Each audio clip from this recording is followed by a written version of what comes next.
Saya nggak nyalahin sepenuhnya shit posting ya. Tapi saya sebagai pembuat karya kadang-kadang saya kesal, ya kan? Karya saya diambil, dicomot, dipost dan nggak dicantumin sumber, nggak minta izin gitu. Dia udah salin, ganti template dia sendiri, sedangkan berita ini dia sadur dari tempat lain. Ya. Kalau saya pribadi kayaknya etis ya? kurang etis, tapi itu terserah dia sih. Tapi harus.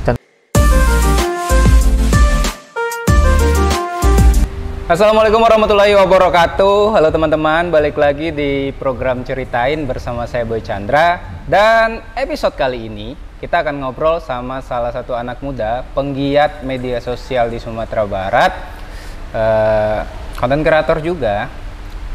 Nama akun yang dikelolanya itu ota_lapau. Ya, ota_lapau. Terus tapi sekarang sih kayaknya lebih sering di konten sendiri ya, Desby Sugari. Desby Sugari. Siap Om Desby? Siap. Bismillah. Siap. Jangan susah-susah ya nanya-nanya ya. Om Desby aslinya di Padang apa di mana nih?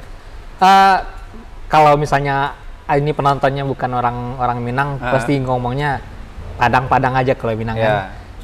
Kalau saya itu aslinya di Tanah Datar, Batu Sangkar. Kabupaten Tanah Datar di Sumatera Barat ya. Sumatera Barat. Berarti ke Padang ini merantau lah ya. Ya, rantau kecil. Saya juga merantau soalnya ke sini. Iya. Dari Pasaman Barat, Pariaman ke sini. Oke, siap. Sehari-hari ngapain aja Om Desby kegiatannya? A day in my life. Day in my life. Sehari-hari ya bikin konten, nyari-nyari untuk yang diposting. Terus selebihnya lebih banyak waktu untuk keluarga. Oke, untuk keluarga ya. Om Desby udah berkeluarga ya? Alhamdulillah. Ya, saya juga soalnya. Oh, sama? Sama. Jangan-jangan kita satu keluarga. Aduh. Om Desby kan ini ya, aktif di media sosial Instagram awalnya. Ya, Instagram. Itu kenapa? Sebenarnya sih bukan di Instagram sih awalnya. Kalau misalnya aktif di sosial media ya. Dulu udah dari zaman Kaskus. Oke, Kaskus. Cuma waktu itu kan untuk pengguna Kaskus itu forum ya? Ya forum ya. Hype-nya itu nggak se-hype yang sekarang. Facebook juga nggak? Kalau di Facebook cuma akun pribadi. Akun pribadi ya? Cuma sering juga yang nyentil-nyentil dulu. Nyentil-nyentil dikit. Dulu itu nyentilnya maksudnya gimana tuh? Ya, kalau dulu kan bebas, bukan bebas ya. Dulu kita tuh nggak ada apa ya? Nggak ada keraguan, ya, santai untuk gitu. Mengungkapkan sekarang nanti hilang ya? Itu nggak tahu juga sih. Cuma ada kehati-hatian karena sekarang udah ada undang-undangnya. Ya. Kalau dulu mungkin belum ada, tapi nggak sekompleks sekarang. Kayaknya nggak digunakan sesuai kebutuhan yang sekarang. Ya. Dulu kan kebutuhannya itu untuk lain ya. Iya, kalau dulu awal Instagram yang ota_lapau pun dulunya banyak yang kritik sosial juga. Awal karena pada dasarnya meme itu hampir sama dengan stand up comedy. Oke. Dia banyak keresahan-keresahan. Nah, tapi udah berangsur tahun ke tahun dengan segala macam kompleks undang-undang ITE yang mengikatnya, jadinya ya agak-agak nahan-nahan sekarang gitu. Oke, jadi ota_lapau itu akun Instagram dulunya meme ya? Ya, post meme, komedi sama. Nah, awalnya gini, ota_lapau itu kenapa awalnya saya akhirnya milih nama ota_lapau? Itu kan karena orang Minang itu ya. Ota dan lapau. Ota itu adalah bincang-bincang, lapau itu warung atau kedai, jadi obrolan-obrolan warung. Nah, di warung itu semua orang membicarakan apapun. Oke. Nah, untuk di akun ota_lapau sendiri, konsepnya kayak gitu. Kita nggak hanya membahas tentang meme yang lucu-lucuan, random. Dia kadang dulu sering juga membahas politik. Ada juga yang bahas keresahan-keresahan, ada juga. Terus yang kita dulu sekali seminggu juga ada, atau setiap Jumat itu ada yang berhubungan dengan kebudayaan. Namanya Baimbau, Beraja Ilmu Minangkabau. Nah, selanjutnya dulu ada setiap maghrib juga ada tausiah. Oh, ada dulu ya? kayak gitu konsepnya. Oh, berarti dulu ini ada program dulu? Ada Sorry, program. aku nggak terlalu ngikutin sebenarnya. Nah. Tapi tahu. Berarti Otalapau ini nggak kayak sit post pada umumnya? Enggak. Jadi Beda. ambil konten lain, post, nggak kayak gitu Dulu emang kita bikin program, bukan kita ya, saya sendiri waktu itu. Hmm. Kalau setiap maghrib itu tausiah Otalapau. Oke. Kita bukan menggurui, bukan saya menganggap saya ustadz semacamnya, tapi ada hal baik yang saya rasa patut untuk disebarkan. Itu siapa yang ngisi kontennya? Itu ambil dari postingan tausiah juga, dan bahannya pun nggak yang berat-berat. Oke. Berarti bukan Om Desbi yang muncul ya? Bukan. Nggak ngasih konten ceramah gitu? Bukan. Karena pada saat itu, sampai saat ini pun merasa belum pas lah untuk menyampaikan dari saya sendiri karena ilmu agama segala macamnya. Okay. Lanjut, kita ada yang sekali seminggu yang setiap Jumat itu yang Baimbau belajar ilmu Minangkabau. Okay. Kita membahas itu ada Ampe namanya, anak Minang perlu ketahui. Itu siapa yang isi? Bikin sendiri. Tapi dulu kan format Instagram nggak kayak sekarang. Sekarang udah ada video. Dulu kan masih foto-foto. Oh, berarti dulu tuh formatnya kayak ini ya, kayak mini blog gitu ya? Ya, mini blog, cuma bikin satu slide. Ya. Dulu juga belum bisa multiple. Ya. Nah, itu kita bikin penjabarannya karena Ampe, namanya anak Minang perlu ketahui, yang dijabarkan pun tentang 4 buah. Oke. Dan karena dalam budaya Minang pun dan sangat banyak yang berhubungan dengan Ampe, katonan Ampe, ya kan, tahu di Nanampe, banyak hal tentang Ampe 4 ini. Okay. Nah, jadi untuk menjabarkan pun nggak terlalu susah karena kita cuma bikin 4 poin, penjabarannya di caption. Nah, untuk malam Jumat dulu kita juga ada namanya malam pantun. Ya. Nah, jadi masih ada budayanya, setiap maghrib ada tausiahnya. Nah, selanjutnya garah-garah lapau lagi. Oke. Nah. Berarti dulu emang konsepnya dibikin ada program gitu ya? Ada program. Kenapa akhirnya bikin akun apa ya istilahnya? Akun publik. Kenapa tidak bikin atas nama personal waktu itu? Mungkin dulu itu rata-rata akun-akun ini jarang untuk yang mengutarakan sesuatu itu menggunakan akun pribadi. Ya. Nah, apalagi untuk meme muncul tokoh pribadinya kan kurang asik. Kalau di akun pribadi saya lebih suka memposting karya-karya seni. Berarti konsepnya emang ini ya, emang buat seru-seruan aja awalnya. Ya, seru-seruan sekaligus ya pengen aja itu. Kan di Minang ini ada, kalau yang lebih tingginya itu ada 3 tungku sejarangan. Alim Ulama, Cediak Pandai, sama Niniak Mama. Nah, Niniak Mama ini yang kebudayaannya. Tausiah itu yang alim ulamanya. Cediak Pandai ini pagi-pagi, setiap pagi jam 6 itu biasanya setiap pagi kami itu ada posting namanya sarapan ilmu. Sarapan ilmu. Jadi ilmu apapun.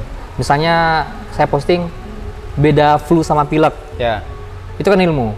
Saya nggak penting waktu itu like-nya berapa, komennya berapa. Yang penting saya udah nyampaikan ilmu, terserah orang mau nanggapinya kayak mana. Berarti konsep awalnya ya nggak kebayang ada bisnisnya kan? Atau emang udah kebayang ada bisnisnya dari awal? Dari awal itu sebenarnya waktu itu role model saya itu meme komik Indonesia, MCI. Waktu itu kan ada tokoh-tokoh komiknya. Awal-awal bikin ya nothing tulus bikin aja. Tapi setelah dilihat di beberapa akun waktu itu 2015 itu sedang marak-maraknya akun-akun fanbase atau akun publik seperti meme itu. Habis itu keluar dagelan, ngakak kocak segala macamnya. Ternyata mereka nerima iklan. Wah, ternyata potensial juga. Ternyata bikin postingan antah berantai yang menurut saya antah berantai itu awalnya ternyata menjanjikan. Tapi kemudian Om Desbi fokus bikin akun sendiri. bikin, artinya muncul sebagai Desbi Sugari. Nggak hanya sebatas seed post atau akun anonim tadi. Kenapa akhirnya memutuskan untuk ya udahlah saya muncul juga nih gitu ke publik gitu. Sebelumnya kan nggak muncul kan sama sekali. Mulai muncul itu setelah waktu itu zaman-zaman itu masih ada saya bikin meme yang ada saya di dalam. Oh ada? Ada beberapa, tapi nggak yang misalnya mengatasnamakan pribadi, isinya foto kita semua enggak. Karena waktu itu beberapa ada juga yang akhirnya jadi artis nasional, beberapa yang jadi awalnya dari meme dia bikin di akun pribadi, akhirnya jadi artis nasional. Tapi waktu itu saya hanya bikin untuk yang pribadi, kadang sekali seminggu. Itu maksudnya dari meme jadi artis nasional itu gimana? Ada, lupa juga sih namanya. Waktu itu pas awal-awal dia ada juga yang akhirnya bikin video sama Alfi Saga, terus ada juga yang sampai ke TV nasional. Lupa juga namanya, dia tinggi kurus itu. Lupa namanya. Nanti kalau misalnya ada yang tahu spill di komen aja. Ya, terus memutuskan untuk muncul itu setelah ada story. Gimana tuh? Oh, yang muncul yang video. Ya kalau sekarang kan Om Desbi rajin nih bikin konten, ya kan? Ya. Tapi kontennya ya Om Desbi yang tampil gitu. Ya, saya bilang tadi sebenarnya dulu juga ada tampil-tampil untuk yang di meme yang macam bikin konten juga ada yang dari zaman dubbing dulu 2016 ada bikin konten, cuma nggak yang se-hype sekarang. Nah, saya akhirnya mulai giat lagi karena terpacu oleh teman-teman yang seperjuangan. Ya kita lihatlah seperti si Riko Saptadi. Ya Minanglip ya. Ya Minanglip, Jib, ya kan? Yang Hendra Lesmana, ya kan? Hendra Lesmana. Perkumpulan selebgram Kota Padang. Jonan bagus gitu kan? Jonan. Ayusha. Iya. Sambil minum ya Om? Iya boleh. Ternyata bagus juga kalau tampil untuk tampil sebagai gitu, personal. Sebagai personal. Dan saya rasa sih udah saatnya untuk tampil. Yang pertama, yang kedua kita punya materi. Punya materi, bukan uang ya. Cuma kita punya bahan yang beberapa bahan ini nggak mungkin dieksekusi oleh orang lain. Karena pada dasarnya seperti industri, orang industri itu misalnya bikin konten di TV, pasti mikirnya industri. Gimana ini laku oleh semua orang. Tapi kalau di akun pribadi saya bikin aja gitu, suka nggak suka orang terserah, karena itu lebih ke kepuasan batin aja. Berarti konten yang sekarang di Desbi Sugari ini dipost di Otalapau juga? Beberapa. Tapi nggak semuanya. Nggak semua. Karena yang itu tadi, karena saya bikin konten atas kemauan sendiri, ide sendiri, dan dengan segala keanehan di dalam kepala yang mungkin nggak semua orang bisa menerima. Ntar dipilah, kalau ini yang lebih cocok di Otalapau. Kalau ini nggak mungkin nih, ini terlalu absurd misalnya. Sekarang kan konten kreator itu kan jadi sebuah pekerjaan juga ya. Bisa dikatakan seperti itulah. Mungkin freelance lah katakan, bahkan ada yang menseriusi sebagai full time gitu ya. Di Om Desbi sendiri memposisikannya antara Otalapau dengan Desbi Sugarinya gimana? Maksudnya secara bisnis, misal ada project nih, ada project gitu. Saya kalau mau pakai jasa Om Desbi, itu satu paket dengan Otalapau atau sebenarnya bisa Desbi aja atau bisa Otalapau aja gitu? Ya, kalau untuk Desbi di akun Desbi Sugari sendiri nggak menerima iklan, belum menerima iklan karena followers masih di bawah 10.000. Terima iklan, follow orang alun 10.000 lah, sok-sok dari mau iklan. Jangan kayak gitu. Nanti saya kirimin pokis aja lah ya. Enggak, tapi kalau ada teman misalnya gini, Des, ini ada tolong dong gitu ya. Dan biasanya kalau teman, saya posting di Otalapau, saya posting juga di akun pribadi. Padahal mintanya di Desbi aja ya? Desbi aja, nanti bantu di Otalapau. Kadang kalau misalnya teman, ada beberapa teman posting sebenarnya untuk Otalapau, tapi akhirnya karena si Desbi Sugarinya ada di dalam, diposting di akun pribadi. Ini nggak sih, maksudnya secara bisnis ini produksinya emang sendiri, produksi kontennya? Untuk produksi konten ada beberapa yang sendiri, ada juga yang tim. Ada yang tim kalau untuk misalnya kayak gini nih, kita berdua kolaborasi yang ada yang butuh ini, nggak mungkin saya sendiri, nggak mungkin saya edit sendiri, take sendiri, itu saya pakai teman. Berarti rank rate harganya itu tergantung konten yang dipengen? Ya. Atau sama aja sebenarnya? Enggak? Beda. Kalau di Otalapau kita bagi dua. Ada yang review. Yang review itu ya biasa aja. Misalnya kalau misalnya visit, teman-teman ini ada misalnya di warung ini, toko kafe ini berada di sini, bla kita tampil. Ya. Terus ada makanannya kita cobain, enak semacamnya. Yang satu lagi bikin konten. Oke. Nah, bikin konten ini agak menyita waktu, mulai dari bikin ide, kita cari talent, rekam sama edit, semacamnya itu dibikin semacam. Kalau misalnya dia pengen komedi, kita bikin komedi. Kalau mereka pengennya ada dramanya sedikit, kita bikin drama. Berarti disesuaikan dengan kemauan klien ya? Iya, cuma kami lebih mengarahkan ke komedi karena untuk diposting di Otalapau sendiri karena genrenya komedi, segmennya komedi, segmentasinya komedi, lebih bagus komedi. Oke. Itu biasanya satu konten itu berapa lama produksinya? Tergantung dari awal. Katakanlah satu konten review gitu. Kalau misalnya nggak waiting list misalnya, misalnya kita sekarang ada ini, 1 hari cukup. 1 hari cukup. Om Desbi, ini kan apalagi di TikTok sekarang ya. Otalapau main di TikTok nggak? Baru bikin. Apalagi di TikTok itu banyak banget nih orang Minang yang, waduh, gede-gede ya. Followersnya ada yang 4 juta, ada yang itu gitu ya. Terus ada banyak orang yang kayaknya gue selebgram gitu ya. Iya. Sebenarnya menurut Om Desbi sendiri sih, apa sih konsepnya yang membedakan? Oh, ini selebgram, ini konten kreator. Ini maaf sebenarnya. Ya. Misalnya dia ada seleb foto, beberapa kayak akun Gade Ujang Minang, ya kan?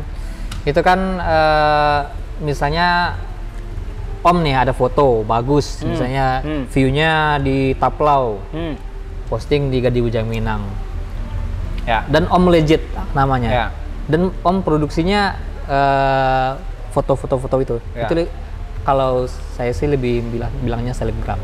Kalau di Instagram, kalau di TikTok otomatis seleb TikTok gitu. Waduh, kalau itu saya capek dong, Pak. Hah?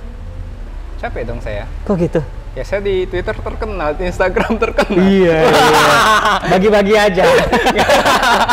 Bagi-bagi aja. Maaf ya, bercanda. Ya, maksudnya boleh itu nggak? Seleb tweet gitu ya, selebgram gitu kan? Ya kan gitu. Awal kata dari selebgram itu kan emang sendiri selebriti Instagram. Oke, jadi sebenarnya selebgram itu lebih kayak orang yang terkenal di Instagram. Instagram pada awalnya. Foto-foto gitu ya. Kalau saya karena cantik mungkin gitu ya. Mungkin. Karena ganteng mungkin. Tapi kalau misalnya dia bikin konten, berarti ada juga konten kreator. Konten kreator yang selebgram yang udah bikin konten jadi konten kreator. Jadi kalau dia sebatas foto-foto aja, dia tuh selebgram.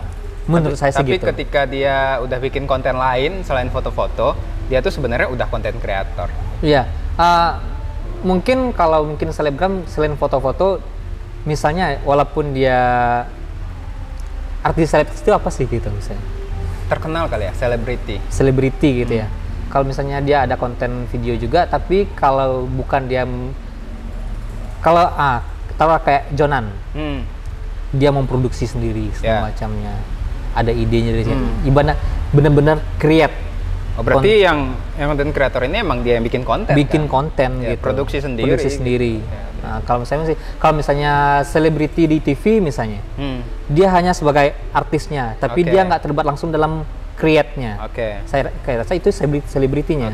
Sama kayak di Instagram, kalau misalnya dia sebagai objeknya, tapi dia tidak terlibat dalam pembuatan, dalam meng-create, ya itu selebgram. Walaupun dia ada foto, ada video. sekarang ini kan ada banyak ya, makin hari kayaknya makin mudah ya untuk jadi selebgram. Iya ya. Iya kan? Iya kan? Enak ya zaman sekarang ya. Andai dulu waktu kuliah kayak gini. Yang cantik gitu ya. Iya. Lucu gitu, langsung terkenal gitu ya. Coba dulu waktu kuliah kan. Aduh, ya Allah, waktu masih langsing ya. Jadi apa ya? Makin hari itu kayaknya makin ya kita juga nggak bisa punya definisi yang pakem akhirnya. Gitu. Setiap orang ya bebas aja mau jadi selebgram, mau jadi apa, bebas siapapun aja bisa. gitu. Mau ngaku selebgram sekalipun ya nggak apa-apa. Ya, untuk go internasional pun sekarang nggak perlu keluar negeri. Iya. Posting di sini bisa terkenal keluar. Iya, bisa kan. Jadi emang kayaknya udah mudah lah gitu ya. Sangat mudah. Tapi mungkin nih yang masih banyak dari kita yang perlu dipelajari itu kayaknya kita harus ngerti sistem. Ya kan?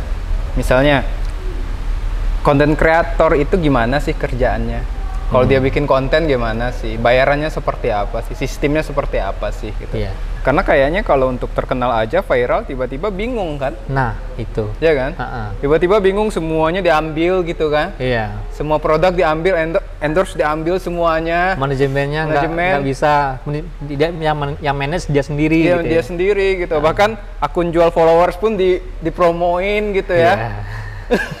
Aneh kan? Maksudnya ya Anda selebgram, Anda terkenal dengan followers yang organik lah. Tapi ketika Anda promoin akun jual beli followers ya orang akan ngasih brand Anda itu Anda beli followers beli akhirnya. Followers ini. Iya kan? Oh berarti dia belinya di sini. Ya. Nah itu juga kayaknya perlu dipahami ya. Karena nggak semua produk juga harus diambil gitu. Uang itu penting, tapi ya kan nggak kayak kami sendiri menghilangkan nilai akhirnya. Nah itu dalam produksi konten pun misalnya kayak di Otalapau, kita kan lebih ke komedi ya. Lucu-lucuan, tapi lucu-lucuannya kayak mana? Ada yang segmentasinya tuh lebih brutal. Dark, kasar ya, ada dark, ada yang dark, ada yang dark, ada yang di tengah-tengah, ada yang levelnya garing gitu kan. Nah, mungkin untuk yang di Otalapau kita ambil yang tengah-tengah, karena kita pengennya segmentasinya lebih luas. Nah, ini sendiri juga akan memperlihatkan brand image kita. Misalnya gini, ada sebuah brand. Misalnya Pokis, Pokis brand. Ketika saya Pokis ini adalah brand baik-baik. Brand baik-baik, misalnya gitu. Anggap aja baik-baik. Nah, mungkin nggak brand baik-baik, nggak selalu baik-baik lah. Pengennya image-nya cute lah gitu misalnya. Karena gini, sebagai pemilik brand, saya juga pasti milih nih influencer yang pengen saya pakai gitu. Nah itu. Banyak followers pun belum tentu saya pakai gitu. Betul. Karena bisa jadi nggak cocok. Mewakili nggak dari brandnya ini? Targetnya sama nggak gitu. Betul. Makanya sebenarnya kita penting menjaga itu kan. Sebagai konten kreator atau selebgram lah gitu. Penting menjaga itu. Nah itu. Yang kedua yang kayak tadi, jangan mentang-mentang ini duit, semua jenis iklan diterima. Itu tapi tadi. Itu ya terserah dia sih sebenarnya. Terserah sih ya. Cuma kalau bagi Otalapau sendiri, kita milih-milih. Walaupun ini uangnya bagus nih sebenarnya. Tapi situs judi online. Pembesar. Investasi bodong. Investasi bodong. Ya kan? Itu banyak Pak. Banyak banget. Banyak banget. Ini orang nggak takut masuk penjara apa ya? Investasi gitu ya? Investasi aplikasi nggak jelas gitu, diambil aja gitu. Habis itu yang kalau dulu kan musimnya ini ya, Fincovex siapa database apa gitu. Database itu gitu. kan agak. Ya itu sama investasi bodong juga. Itu menerima itu gimana? Oke lah terserah dia yang punya image segala macamnya. Tapi kalau bagi kita sih, dengan kita menerima iklan seperti itu, orang akan menilai tentang kita. Betul. Dan akhirnya kan itu nggak bisa jadi karir. Kalau misalnya ya mungkin uangnya banyak cepat, habis itu hilang lagi kan. Sayang sih sebenarnya kalau misalnya punya potensi gitu. Betul. Ya kita terima misalnya kayak di Otalapau nerima situs judi atau pembesar pembesar hidung hidung yang bisa lagi ya kayaknya nggak pas lah walaupun itu bukan akun personal ya, bukan akun personal ya, maksudnya akun publik gitu ya. Bisa aja sih sebenarnya kalau diterima kan orang juga nggak tahu siapa yang punya akhirnya gitu ya. Bisa aja klaimnya bisa itu aja. Admin atau apa kan bisa aja gitu. Cuma kan kita lebih ke brand dari akun kita sendiri, branding dari akun kita sendiri, image-nya kayak mana. Kalau misalnya dia seorang penggiat sosial media yang emang bagiannya itu, ya terserah dia. Misalnya dia selebgram seksi lah, selebgram seksi, ya, otomatis dia promoin itu oke aja. Emang segmentasinya emang itu. Tapi kalau untuk di Otalapau bukan itu segmentasinya. Itu aja sih. Berarti kalau di Otalapau sendiri brand-brand yang masuk itu biasanya apa? Ya misalnya kalau untuk di lokal ada makanan gitu. Ya makanan, baju. Pariwisata ya, toko-toko. Masuk nggak? Pariwisata ada pernah. Pariwisata. Dinas enggak. Sejauh ini sama pemerintah pernah ada kerjasama nggak? KPU paling. KPU ya, pemilu kemarin ya? Iya, pemilu kemarin.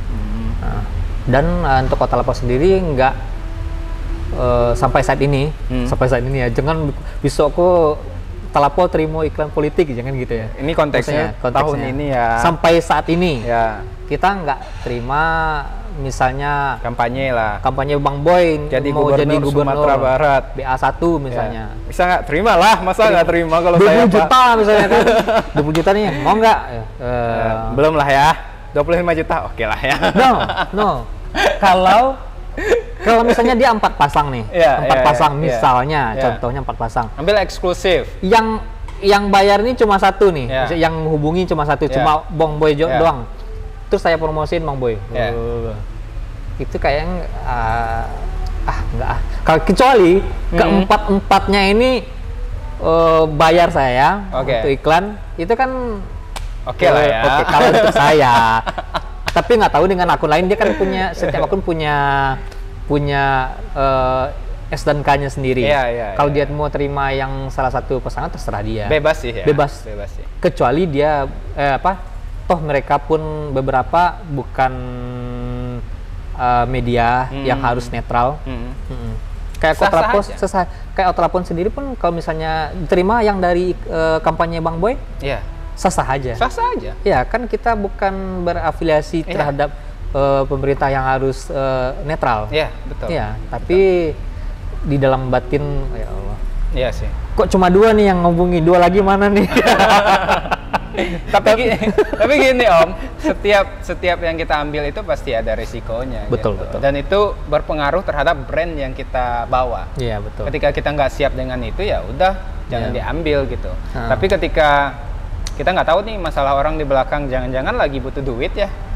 Ya nggak apa-apa sih ya. Iya. Karena kita nggak ngasih duit juga. Gitu.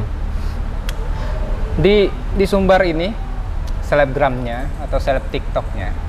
Saya lucu tuh, ngikutin saya. Kadang-kadang ada drama. Ini sindir-sindiran, udah kayak seleb ibu kota lah. Gitu. Ya sindir-sindiran gitu di konten Instastory gitu. Siap, paham. Pernah ngikutin nggak tuh? Atau nggak peduli? Peduli nggak peduli sih. Yang jadi pertanyaan saya gini, drama selebgram di Sumbar ini itu settingan atau enggak? Nah, kalau settingan atau enggak, saya nggak bisa menjudge. Karena saya sendiri tidak... Kita nggak nyebutin nama ya? Iya, saya sendiri nggak pernah terlibat untuk diajak maupun ikut langsung terlibat dengan setting-settingan. Cuma kalau misalnya benar itu ada settingan, kalau menurut saya sih ya nggak masalah. Oke aja. Toh emang itu cara mereka untuk bikin naik. Pertama naik. Karena nggak ada cara lain yang bisa bikin mereka naik. Ada cara lain. Mungkin ini lebih catchy. Ini lebih cepat. Lebih catchy. Lebih cepat. Atau emang pengennya di Sumbar ini ada itu kan asik juga bagi beberapa. Asik. Saya ngikutin tuh drama-drama itu kan. Saya tahu, oh ini settingan itu, tapi seru aja. Iya seru. Karena saya jadi bilang gini, setting lu masih kurang rapi nih, jadi masih ketahuan. Masih ketahuan. Masih ketahuan gitu. Nah kalau misalnya, kalau saya sendiri sih, kalau saya pribadi, misalnya ada satu artis, artis itu yang dinikmati apanya? Ya. Artnya. Ya, karya lah. Ya. Karyanya. Tapi kalau masalah kehidupan pribadinya, kalau saya pribadi bukan yang fanatik terhadap, misalnya saya ngefans sama Dewa 19 misalnya, tapi saya bukan berarti saya ngefans sama kehidupan pribadi orangnya. Karena saya menikmati karyanya. Ngefans itu ke karyanya. Misalnya contohnya Om Boy misalnya. Saya ngefans ke Om Boy. Walaupun sebelumnya kita belum pernah kenal. Makasih ya. Misalnya, makasih. contoh. Fansnya nambah 1, Pak. Iya. Udah jadi followers pun. Misalnya gitu. Iya. Tapi di satu saat ternyata Om Boy ini melakukan tindak kriminalitas. Afiliator. Dinama. Contohnya gitu ya. Melakukan sebuah kriminal atau narkoba, misalnya contoh gitu ya, langsung nama saya jadi narkoboy. Oh iya, narkoboy Chandra. Narkoboy Chandra. Contohnya gitu ya, itu contohnya gitu. Okay. Nah, ketika Om Boy terlibat kasus itu, saya walaupun gimana Om Boynya mau masuk penjara, kayak mau enggak, kayak segala macamnya, tapi yang saya nikmati adalah karyanya. Bukan berarti karena Om Boynya menikmati narkoba, contohnya gitu ya. Saya ngefans ke Om Boy, saya ngikutin juga, oh Boy Chandra aja narkoba. Ya karena kan apa ya, konteksnya sebenarnya karya sama kehidupan pribadi itu nggak bisa sepenuhnya sama kan? Nah betul. Nggak bisa sepenuhnya sama. Hampir sama kayak yang Om Boy bahas yang di awal tadi, yang masalah settingan semacam. Saya menganggapnya sebagai sebuah karya seni, tapi dalam bentuk walaupun itu settingan, misalnya settingan. Nah gini, misalnya settingan artis misalnya. Kita menikmati karya artis di dalam, misalnya di TV atau dalam sebuah jadi film ya, di set atau lah, jadi semuanya di setting ya. Nah misalnya itu kan dalam sebuah karya yang udah jadi, misalnya kayak musik udah jadi, film dibikin semacam yang udah jadi, kita terima. Nah yang settingan yang di ini yang versi real life-nya. Tapi menurut saya nih lebih baik di setting sih daripada berantem beneran. Iya. Daripada sindir-sindiran nanti kena UU ITE kan? Iya kan? Kalau udah kena UU ITE udah habis tuh karir gitu. Iya. Ya mending di setting lah. Mau drama gitu ya. Iya. Tapi kalau bisa berkarya ya mending berkarya. Bakal setting nggak? Enggak lah. Saya bisa berkarya soalnya Pak. Iya. Tapi kalau saya melihatnya mungkin itu bagian dari karyanya. Gimmick ya boleh lah. Boleh lah. Boleh lah. Karena beberapa tanpa gimmick pun agak biasa aja. Gimmick itu penting. Jadi dalam sebuah pemasaran karya, gimmick itu penting. Iya. Tapi jangan hanya gimmick aja. Oh iya, benar. Iya kan? Benar. Jangan hanya gimmick aja. Harus diimbangin antara berkarya dengan gimmicknya. Iya. Jadi dia jadi tuh. Tapi ketika gimmick aja, dia jadi sensasi aja, nggak ada gunanya sebenarnya. Betul. Gitu. Tapi ketika karya diimbangi gimmick, dia bisa saling mendukung. Iya, benar. Iya kan? Benar banget. Ya kayak gitu harusnya ya.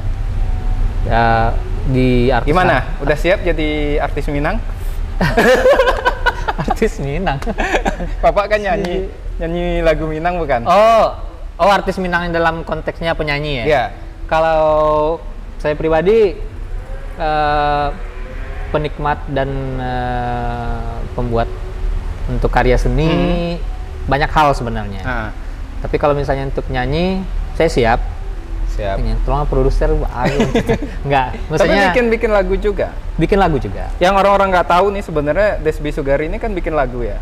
Ya, ada bikin lagu yang paling nggak hits itu yang Otalapau itu, yang lagu Otalapau. Oh itu bikin sendiri. Ya maksudnya soundtrack ya. Ya semacam soundtrack. Lagunya bikin sendiri tapi musiknya teman bikin, ada namanya Budi Aulia. Bikin lagu banyak juga sih dulu. Bahkan di SMA tempat saya belajar dulu, itu SMA 3 Batu Sangkar, itu saya murid pertamanya, maksudnya angkatan kami itu angkatan pertamanya. Waktu itu saya bikin lagu Mars. Gitu. Jadi emang hobi musik Berarti sebenarnya bisa berkarya kan? Artinya yang bisa bertahan itu adalah orang-orang yang emang benar bisa berkarya gitu. Iya. Karena kalau kita jual cantik aja ya, atau tampan aja, setiap tahun ada orang tampan yang lebih tampan lagi nih muncul, ya kan? Benar. Setiap hari bahkan ada wajah-wajah baru yang muncul gitu. Iya, bahkan kalau itu aja, ya itu aja ya apa gitu. Makanya kreativitas itu ya harus diasah terus. Benar. Kalau saya sendiri karena emang basicnya seni, baik itu musik, nyanyi, bahkan gambar pun sama kayak Pumboy, tapi beda genre aja. Itu saya tekuni. Jadi ketika misalnya untuk mengisi waktu-waktu sehari-hari itu akan tetap dilakukan. Iya. Om, ada banyak pekerja sosial media di Sumatera Barat lah. Beberapa dari mereka itu cuma sit post, nggak bikin karya sendiri. Saya nggak nyalahin sepenuhnya sit posting ya, tapi saya sebagai pembuat karya kadang-kadang saya kesal, ya kan? Karya saya diambil, dicomot, dipost dan nggak dicantumin sumber, nggak minta izin gitu. Dan mereka mendapatkan uang dari sana. Di Sumbar sendiri kayaknya ada banyak kayak gitu ya. Ada akun-akun berita yang kemudian ngambil dari website, kadang nggak nyantumin sumber gitu. Gimana pandangan Om tentang fenomena itu? Ini nggak bikin konten sama sekali loh. Cuman ngambil konten orang aja gitu. Konten orang? Ya nggak bikin konten, dia nggak produksi konten sama sekali. Bangun tidur cari konten, post gitu. Ya, kalau misalnya dia, kalau saya pribadi, kalau dia cantumin sumber dan beri kredit untuk si pembuatnya, dan pembuatnya nggak keberatan, it's okay. Oke, ya betul. Dia sebatas si yang punya sama yang memposting ini nggak ada masalah, ya nggak akan pernah jadi masalah. Nah, tapi kalau dia udah salin, ganti template dia sendiri, sedangkan berita ini dia sadur dari tempat lain. Kalau saya pribadi kayaknya kurang etis, tapi itu terserah dia sih. Tapi harus cantumin sumber. Gini, kalau di Otalapo misalnya saya repost videonya dari Jonan, misalnya contoh, saya cantumin sumbernya.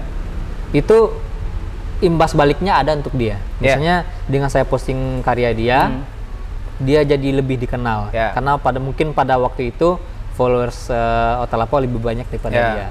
Dan Otalapo ini menjadi wadah bagi calon-calon selebgram, calon-calon konten kreator ingin berkarya dan ingin karyanya lebih dikenal oleh. Itu artinya kan suka sama suka nih. Betul. Suka sama suka kan. Tapi kalau misalnya etisnya sih sebenarnya minta izin ya. Iya sih. Iya nggak sih?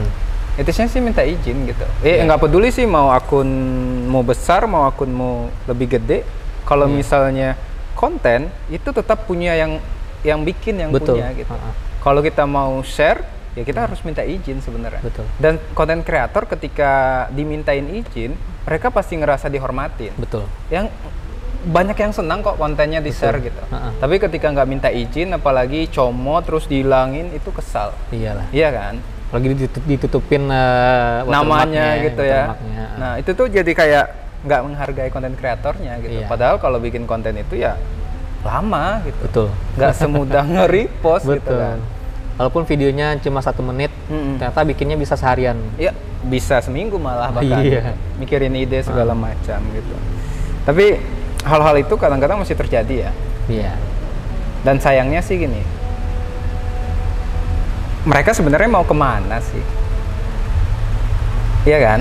Mereka ini siapa? Yang bikin konten nge-repost tadi misalnya. Repost terus nggak ngefek sama diri sendiri. Ntar kalau tiba-tiba akunnya hilang ya habis. Iya kan? Kenapa nggak coba bikin konten sendiri, terus muncul dengan akun publik tadi, akhirnya kan sama-sama mendukung. Betul. Kadang-kadang teman-teman kita yang di sini kan ada yang masih kayak gitu. Sayang sih menurut saya gitu. Mungkin kita dulu ada beberapa kali bikin semacam grup untuk admin-admin di Sumbar. Cuma ya namanya grup ya. Ya. Kalau udah rame itu pasti nggak kondusif lagi. Oke. Ini Om. Dulu kita udah ada juga yang untuk apa istilahnya ya? Mengontrol. Mengontrol. Kita nggak mengontrol orang lain, tapi kita saling kontrol. Ya. Misalnya gini. Misalnya Om Boy punya satu akun. Ya. Nerima iklan pembesar misalnya. Ya. Contohnya ya. Pembesar Palu Arit ya? Iya, pembesar pemukul itu ya. Ya Allah. Itu beberapa kali ada yang kita kontrol, misalnya ini kurang bagus lah untuk di Sumatera Barat dengan keminangannya. Tapi kalau misalnya dia nggak bisa dibilangin, itu terserah dia juga. Toh akun dia gitu ya. Hak dia sih ya. Hak dia sebenarnya. Cuman ketika dapat sanksi ya udah nggak usah minta bantuan gitu ya. Iya gitu. Cuma kita ada kontrol-kontrol itu. Tapi ada yang ini nggak sih Om? Ada yang star syndrome nggak sih Om? Ini di Sumbar ini? Iya di Sumbar. Oh, di Sumbar. Sumbar ada nggak ya? Ada lah. Takutnya bilangnya menjurus kepada beberapa orang. Enggak, kita nggak nyebut orang. Tapi gini.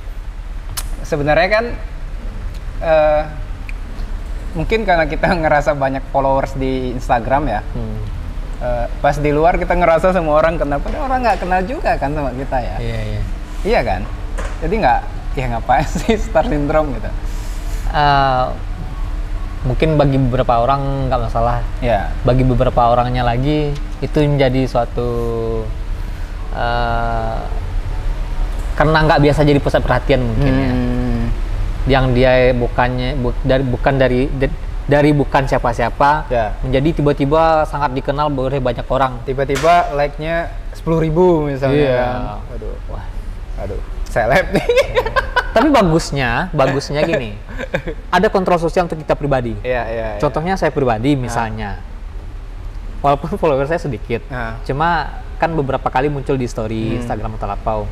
Jadi ketika keluar, misalnya gini, kita keluar di sini, di kafe rame gitu, kita lebih bisa mengontrol pribadi kita. Ya karena itu nggak star syndrome namanya. Iya. Kalau star syndrome kan nggak kayak gitu, ya kan Pak? Iya. Iya kan. Tapi emang fase itu sebenarnya harus dilewatin. Kayaknya semua orang kalau misalnya nggak pernah dapat pusat perhatian, tiba-tiba jadi dapat spotlight, dia akan star syndrome gitu.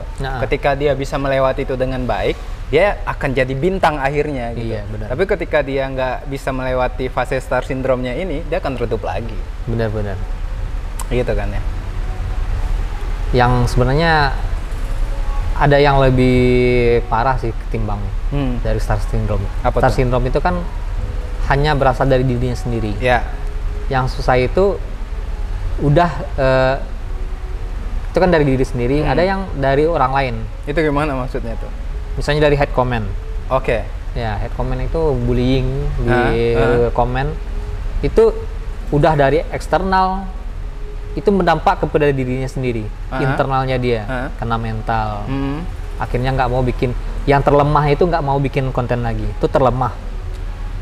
Yang terparahnya ya sampai bunuh diri ada juga kalau misalnya kayak itu cyberbullying ya. Iya, cyberbullying. Cuma memang ketika kita masuk ke rimba belantara media sosial, kita harus siap mental. Harus siap, benar. Harus siap mental.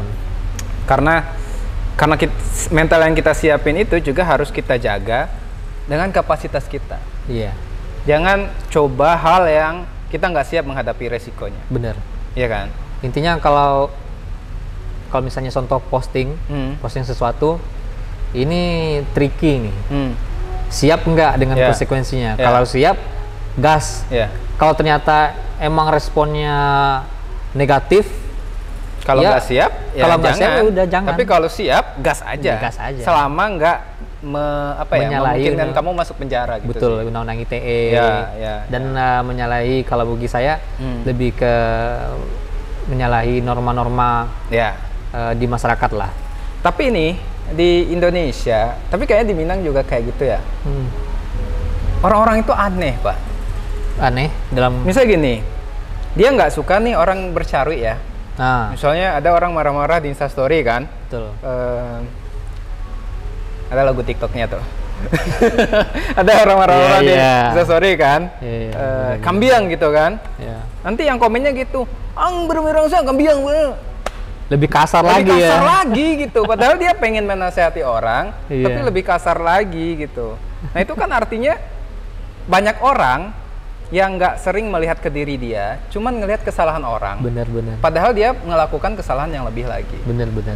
Ke media sosial kan rentan kayak gitu. Benar-benar. Oke Om Desbi, terima kasih udah ngobrol. Udah aja. Ini udah mau 1 jam Pak. Oh ya Allah. Nggak terasa ya? Nggak kerasa. Padahal saya pengen 1 jam lagi. Nanti di episode Nambah sejam di lagi episode yang lain. Kayak di rental itu ya, rental band ya. Nah Ben, Sejam lagi dah. Lagu lagi ya. Lagi. Terima kasih ya Om Oke. Desbi udah ngobrol diceritain. Thank you Om. Sukses Boy untuk Chandra. project-projectnya. Semoga kapan-kapan kita bisa bikin konten bareng lagi. Amin. Siap. Thank you udah ngundang seseorang yang bukan siapa-siapa ini. Teman-teman, terima kasih udah nonton. Jangan lupa ketemu di episode